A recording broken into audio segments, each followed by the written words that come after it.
Well, I've done it again. I have tracked down a few more unique press penny, loosely related items.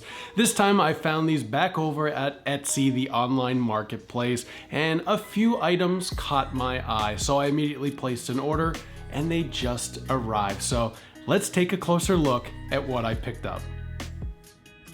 All right, first envelope. And that is an awesome stamp before I even get into this. K250 from Star Wars Rogue One.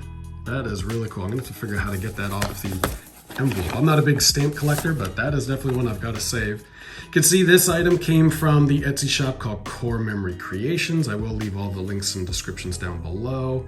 From Jane. Jane, thank you very much for this special item. And as you can see, it is a vinyl sticker that looks like a press penny machine from, could be from anywhere. This always reminds me of from Disneyland or Walt Disney World, but I thought that was so cool. It's about, I don't know, 3 inches tall or so.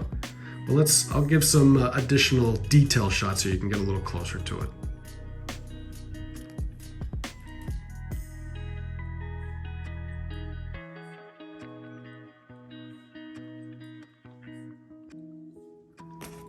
Next is from Vickidi Bobbidi Boo, the Etsy shop. And we've got a nice little thank you note. And we've got some more vinyl stickers that actually look like press pennies of Mickey and Minnie Mouse. Really cool. These are about 2 inches tall, I would say. But these are gonna be really cool. And I just have to figure out a really fun place to put these. I'll probably put them on one of my binders that I have with all my Disney press coins in them. But I thought these were so cool, a lot of fun. Here we go, number 3. Let's take a look. And well, this is not what I thought it was gonna be. All right, confession time. When I ordered this not too long ago, I actually thought that the picture showed it being more elongated, like obviously an elongated coin or press penny, which obviously is not the case. You can tell it's just a round sticker. I'm sure you can tell by my voice, I'm actually recovering from the flu. So when I ordered this a couple days ago, maybe I was hopped up on some flu meds and wasn't paying attention. So we'll just chalk this up to a David's Coin Travel blooper. I'll keep it in the video, but actually now that I think about it, I actually have an idea of where I can use this. Let's give me 1 sec. We'll try something out here.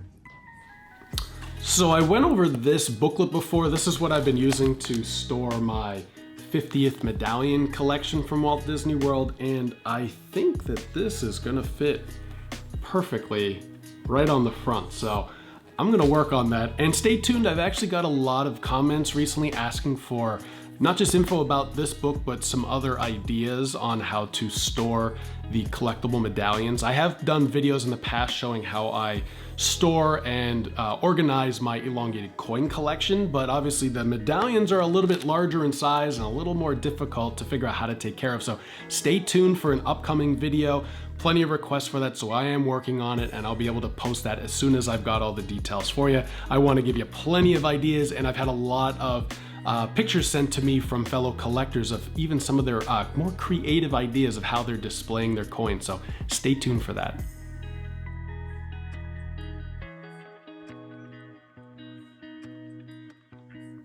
Well, thank you for checking out another edition of our unique press penny item videos. I'm sure you can all agree with me that these stickers were a lot of fun and really cute. I will be sure to leave the links down below for all the different Etsy shops in case you're interested in picking up any of these items for your own collections. If you haven't already, be sure to hit the subscribe button, ring the notification bell, because we've got plenty more videos on the way showing off a lot more unique items like these, privately designed coins, and of course, we're going to be visiting Disney and Universal, tracking down all the new press pennies that they release coming soon. Have a fantastic week, and as always, keep on pressing.